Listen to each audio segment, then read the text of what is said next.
Quite a cleanup job ahead in Patterson after a freight train jumped the tracks and crashed into several buildings. On some of the sidewalks of this beautiful city, these days it is crunch time.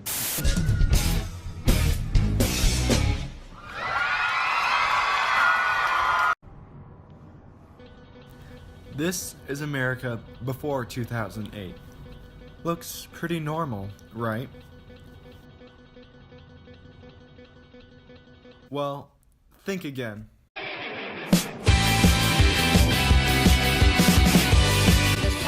Everywhere, but now it's official, we are in a recession. The research group that makes that determination made it today and said the recession actually started a year ago.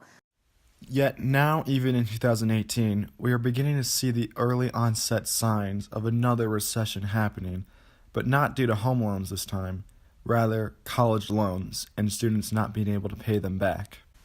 The recession was an awful time for America. Our days of having the banks give us unqualified loans was over, and the new era of financial wariness began. You took the bomb.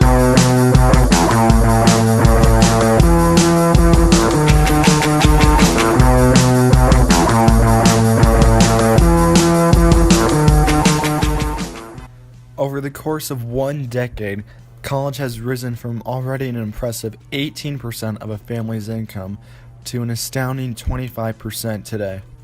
In addition, the housing market of the recession era and the higher education circuit of today share the characteristic of rapid cost increases.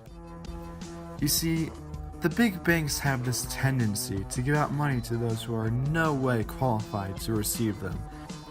And yet, colleges argue that they can afford to take in more people with ever-increasing tuitions because, and to quote one elite college, the economy is healthy. Ladies and gentlemen, this is what I have to say to those critics.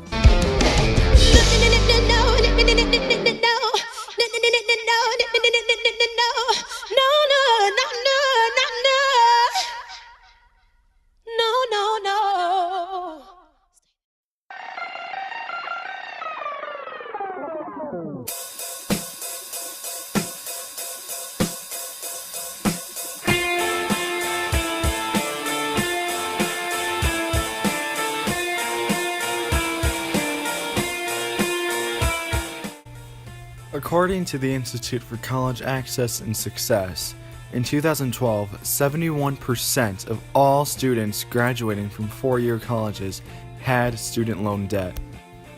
To quote the wise Isaac Newton, what goes up must come down.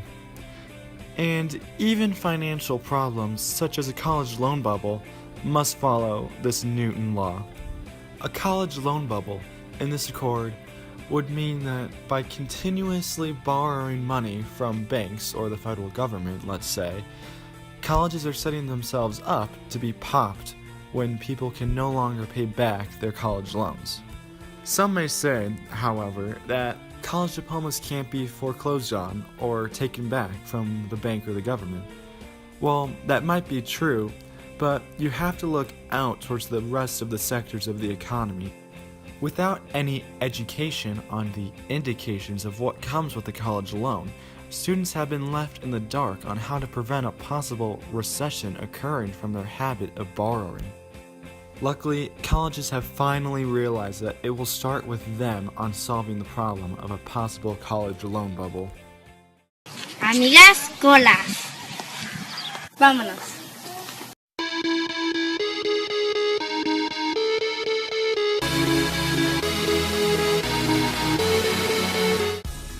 Behold, the computer lab. This is the future of college education. Colleges have begun to pinch pennies by taking classrooms online and giving teachers more students, therefore saving on not only the payroll, but having more students come to their colleges. It is important to remember, though, there has always been one option, a public option, that has always been open, yet never really utilized until current day.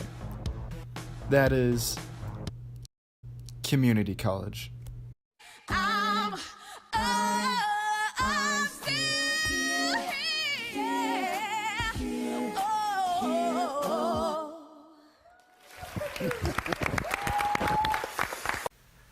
Okay, I'm not going to go into community college because you probably already know that. But just know that a lot of students have been looking at it recently because it's a lot cheaper. She's incredibly intelligent. It would scare them if they knew how smart she is. Well, can you believe it? It is back to school season, which for millions of students means securing loans. The latest numbers show student loan debt hitting $1.5 trillion in the first quarter. College still costs a heck of a lot of money. And sadly, it looks like nothing drastic is going to change that.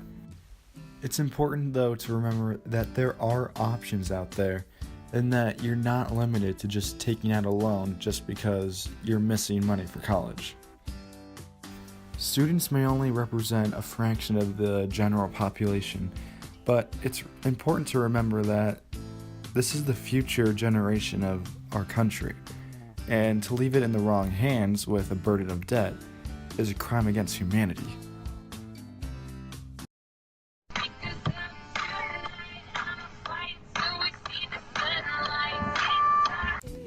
College has never been so expensive, and if the costs continue to rise as exponentially as they are, there is no other option than a bubble to burst in the college loan realm.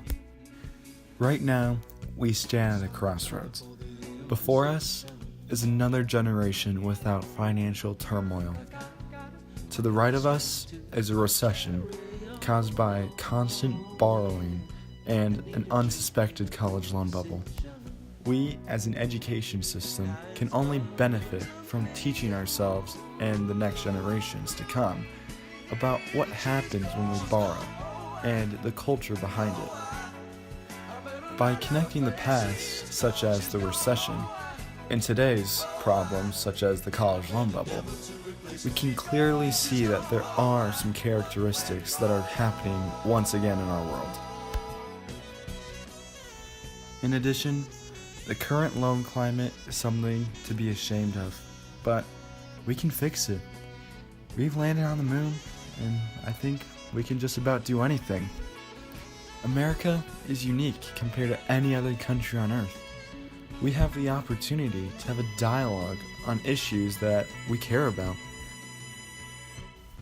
Thus, let a dialogue open, and let discussions pour in. If we can just put our heads together on this hot topic issue, it would take no time to fix.